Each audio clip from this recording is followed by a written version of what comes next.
Are you having a hard time figuring out what to get Dad for Father's Day? You should check out Row 1 Brand's Vintage Pictorum Gallery. They have America's best sports art. With over 7,200 historic sports prints, you're assured to find something unique for Dad this Father's Day. Instead of a boring old tie, get him a historic baseball photo taken by Henry High Sandom at the historic Polo Grounds Stadium in New York City during the 1894 Temple Cup. Or, if he's an NFL buff, check out the 1963 vintage NFL poster. These are so good looking that you'll be amazed how they turn out. Shop now at sportshistorynetwork.com/row1 and save 15% off your order. This podcast is part of the Sports History Network, your headquarters for the yesteryear of your favorite sport. You can learn more at sportshistorynetwork.com.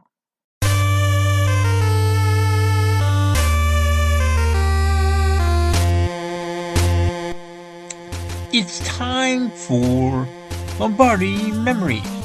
So to take you back in time, into January, February, the greatest one-day spectacle in all of sports.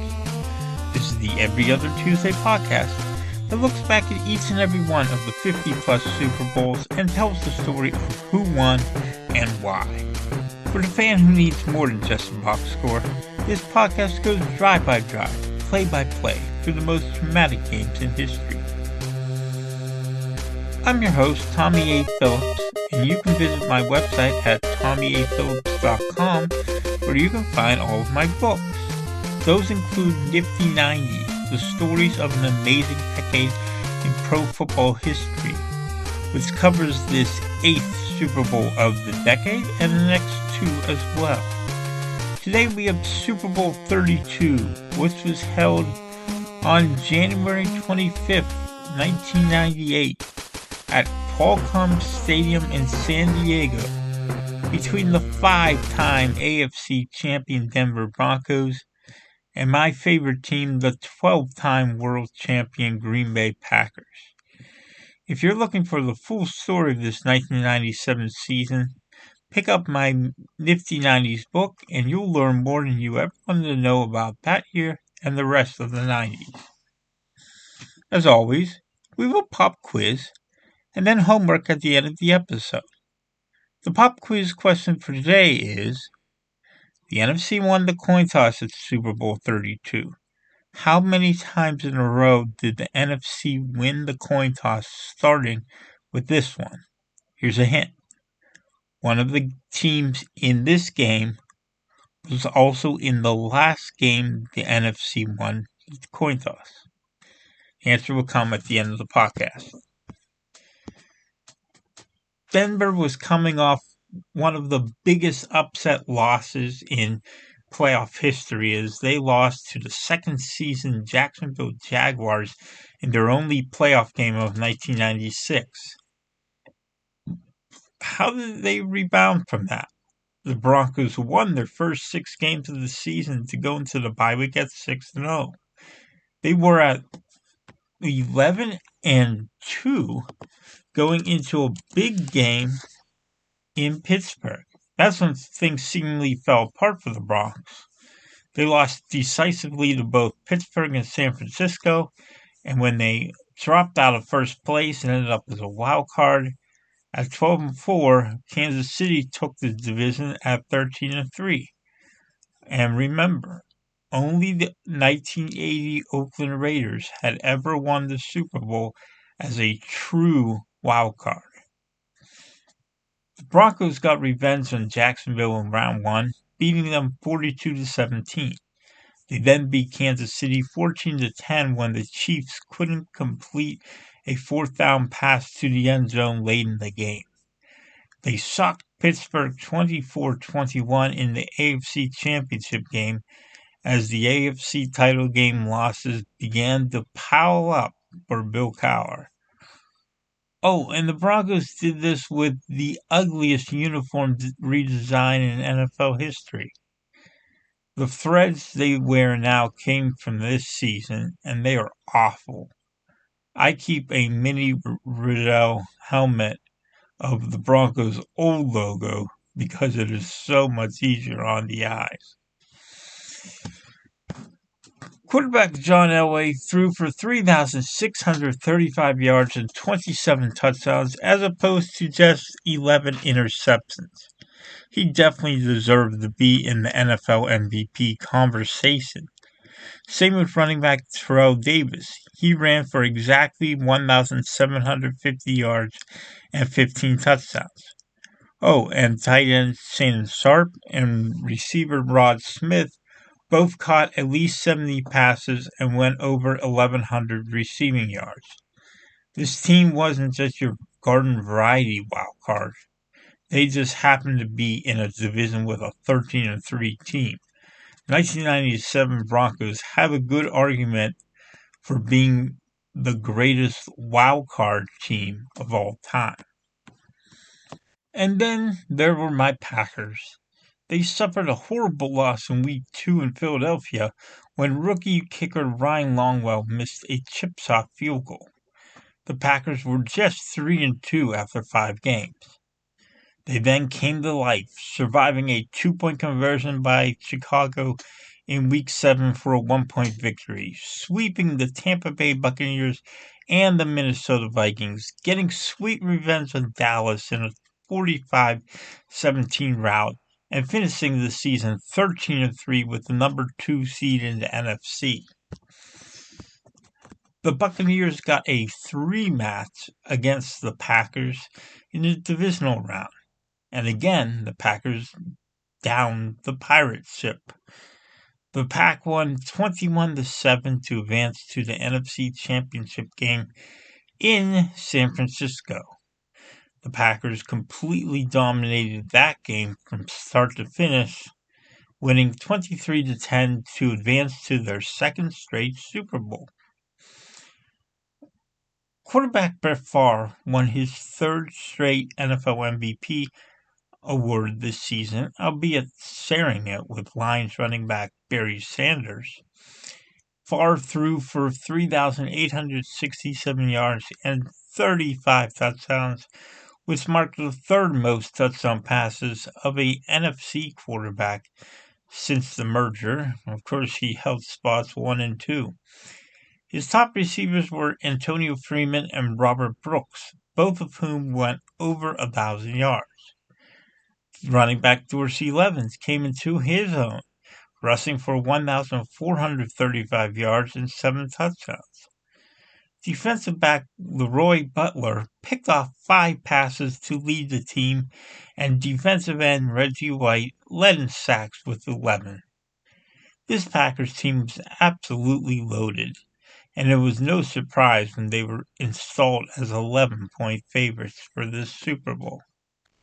The Packers won the toss, and Freeman returned it to the 24.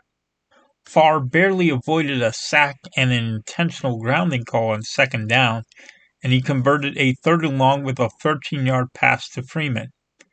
Levens followed with a 13-yard run on his own, and then Favre hit Freeman for yet another 13-yard gain. Favre then went to the back of the end zone where Freeman made the catch and barely got both feet in bounds for a 22-yard touchdown. The Packers were up 7-0, and it looked like we were on our way to another big NFC victory. But Denver didn't flinch. Running back Vaughn Hebron returned the kickoff to the 42. Davis ran twice to get 8 yards, then he caught a pass out in the flat for a first down at the Packers' 46. Elway threw 3 straight incompletions, but on the last one of those, Packers defensive end Doug Evans got called for holding. With the first down, Davis took advantage, running off the left side for 27 yards. Elway scrambled for 10 more, then 2 plays later, Davis punched it in from the 1 to give the Broncos a 7-7 tie. Favre threw an interception to defensive back Tyrone Braxton, and the Broncos got the ball at the Green Bay 43. Davis took a pitch for 16 yards, breaking tackles as he went. Elway then hit Shannon Sharp for 9 yards. Davis got 2 more first downs on runs, but then he had to come out of the game for some reason. Was it a concussion? Was it a migraine headache? The NBC crew couldn't say for sure, but when the Broncos came out for the first play of the second quarter at the Green Bay 1, Davis was back in the lineup. He was only a decoy, though. Elway faked it to him, then ran in a bootleg on the right side for a 1-yard touchdown to put his Broncos up 14-7. Broncos defensive back Steve Atwater sacked Farr and forced a fumble, which defensive end Neil Smith recovered for Denver. The Broncos really didn't go anywhere in the next 3 plays, though, but an apparent penalty that should have been called, hands to the face, where Packers defensive tackle Gilbert Brown got grabbed by his face mask, it wasn't called.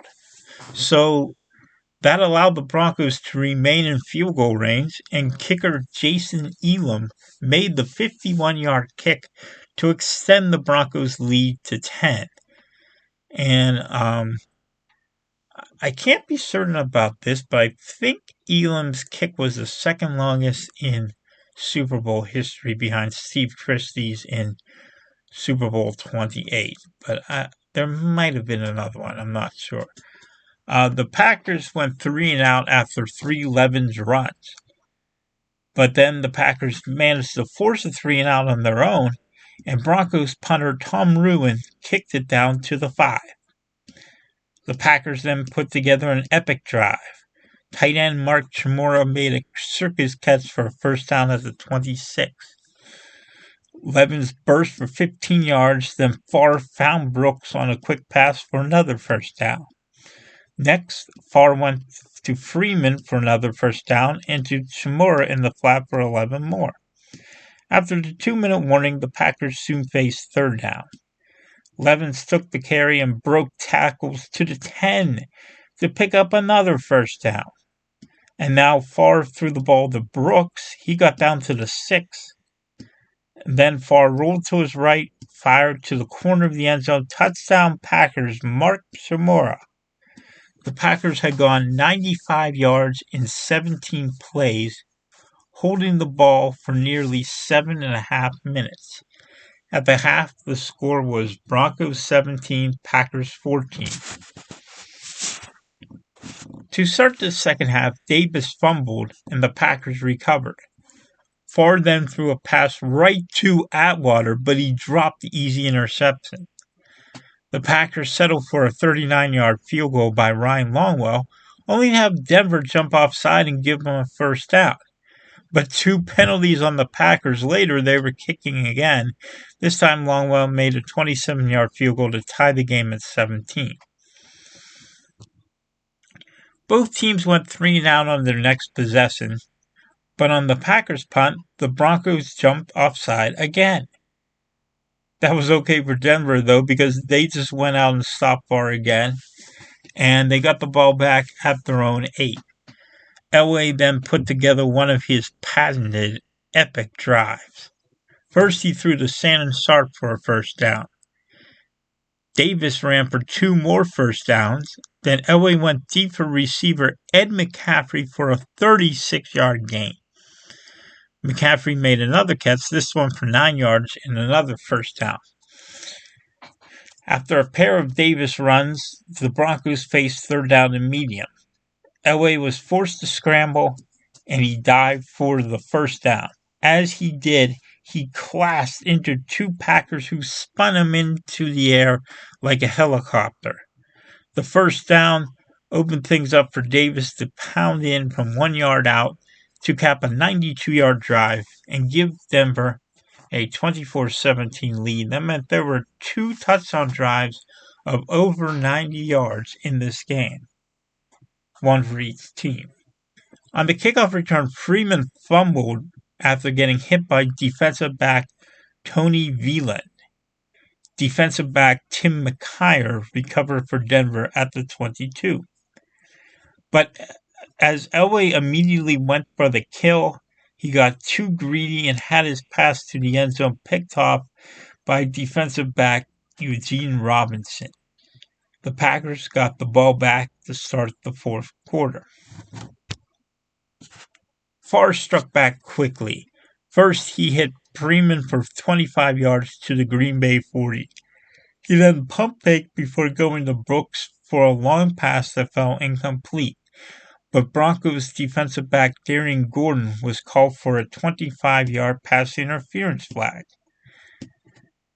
Farr hit a wide-open Freeman for a first down. Then he went to the end zone to Freeman for another touchdown, and the score was now tied at 24. What people forget about this Super Bowl is how uneventful much of the fourth quarter was. The Broncos went 3 and out, and the Packers got just one first down before punting it back. The Broncos put together a better drive with Davis running 2 first downs and Sharp catching another, but that drive too ended in a punt. The Packers' chances faded when they were called for holding and a false start on the next drive, and they were forced to punt from deep in their own territory. Denver took over at the Green Bay 49. Packers defensive tackle Darius Holland got called for a personal foul face mask penalty, one that really hurt the Pack. LA found fullback Howard Griffith for a first down at the 9 as the game went to the 2-minute warning.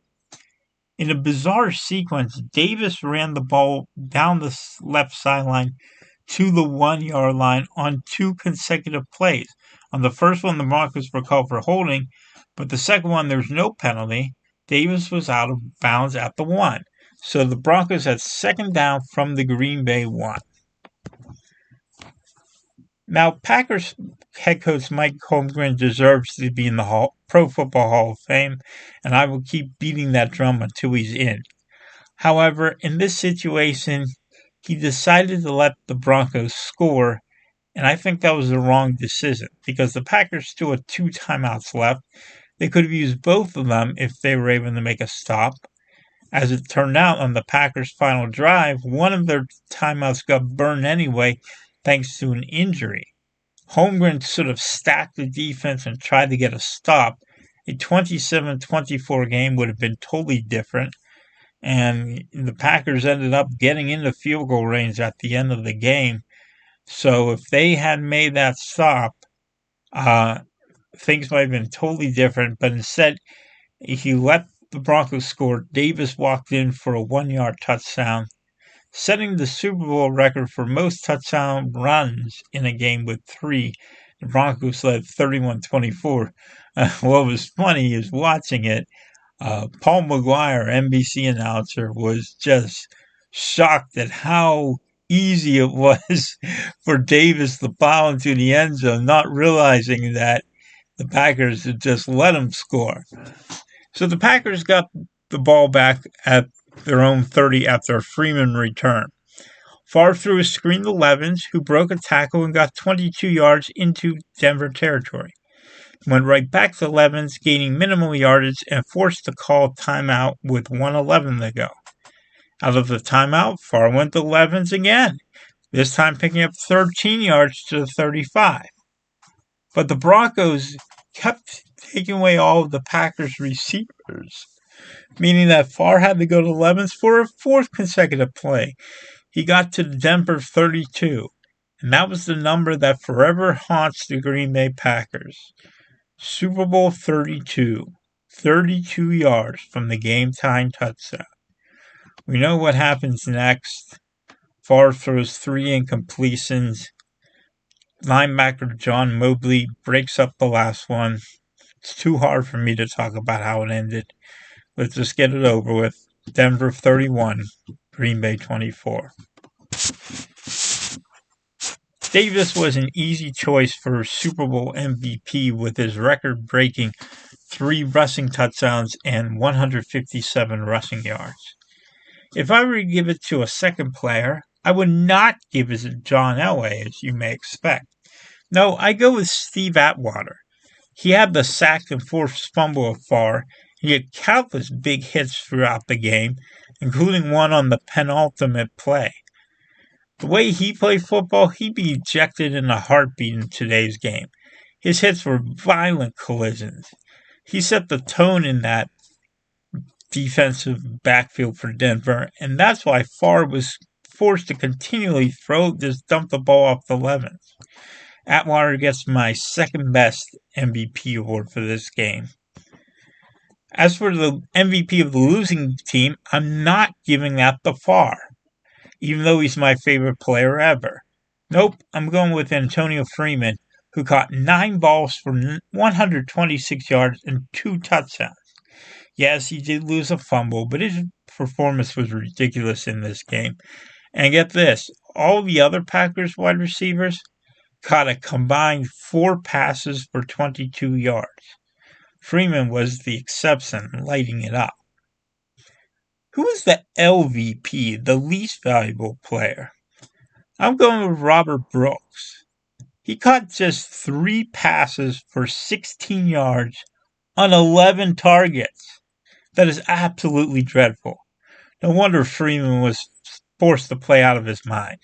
Far no help from Brooks, which is a credit to the Denver defense. But Brooks couldn't step up in the biggest game of his career. And remember, he didn't play the previous year because he was injured.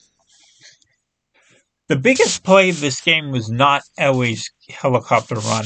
That play is the most famous play, but it's not the one that changed the game as much as Braxton's interception in the first quarter. That completely changed the momentum and made it clear to Favre that he wasn't going to tear apart the Denver defense like he did to New England a year before. Braxton's INT set up an Elway touchdown run, and Denver went up by 7. The biggest play you don't remember could have been that one, but I'm going with Atwater's strip of Favre. Again, the only play anyone thinks about is that Elway helicopter play, but these turnovers proved more important. Atwater's strip set up a long field goal by Elam to put Denver up by 10. It also completely destroyed the notion that the Packers had that they were 11-point favorites and they were just going to cruise through this game. It broke their will. Credit Denver head coach Mike Shanahan on an expert game plan. Who is the best player you don't remember? I'll go with Tim McKyer of Denver. The longtime 49ers defensive back recovered a fumble in this game, the final one of his illustrious NFL career. Success followed McKyer wherever he went. He won 2 Super Bowls with San Francisco. He was part of that exciting underdog 1991 Atlanta Falcons team that made it to the divisional round. He was there in Pittsburgh when the Steelers won in 1994 when they won the number 1 seed, got home field advantage, made it to the AFC Championship game. Then he concludes his career with the Broncos and earns a 3rd ring. After the game, Broncos owner Pat Bowlen presented the Lombardi trophy to his long-suffering quarterback. "This one's for John," he said. 18 years later, with Pat suffering from memory issues, the Broncos won the Super Bowl again. Elway, now an executive with the Broncos, said, "This one's for Pat." Both were touching tributes to the men who brought Denver these titles. Only, I never heard "this one's for John." I immediately ran to bed to cry myself to sleep. The Packers won the coin toss in this Super Bowl, as well as in their next Super Bowl, 45. In between, the NFC won every single coin toss. That made it 14 years in a row with the NFC winning the coin toss, which is the answer to today's pop quiz question. The Broncos broke a much more important streak, though, the one in which the NFC had won 13 consecutive Super Bowls. Now the AFC was back in the game. Finally, it's homework time. I have a good one saved up for next week. So for this week, I recommend the coffee table book, 60 Seasons, a retrospective of Denver Broncos football.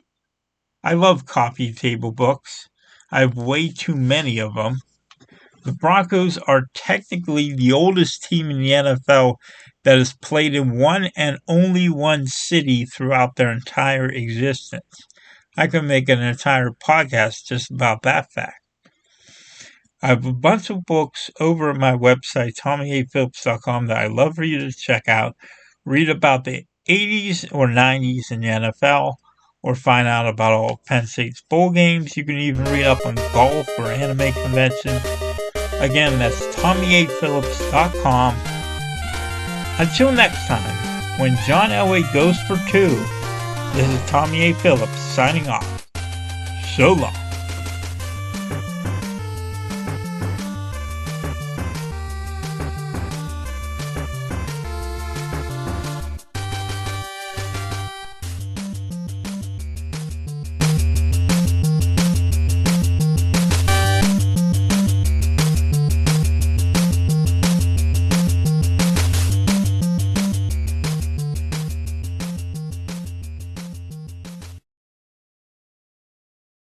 We here at the Sports History Network proudly partner with 26 podcasts, all revolving around the history of sports. But did you know that many of our hosts were sports history authors way before they started their shows? It's true. We've got Joe Ziemba, host of When Football Was Football, Joe Zagurski, host of Pro Football in the 1970s, Mark Morthier, host of Yesterday's Sports, Tommy Phillips, host of Lombardi Memories, and Scott Adamson, co-host of From the 55-Yard Line. All these authors have many books for you to choose from. To check them out, go to our website at sportshistorynetwork.com/sportshistorybooks. Pick up your copy today. Soundtrack provided by Kevin MacLeod of filmmusic.io.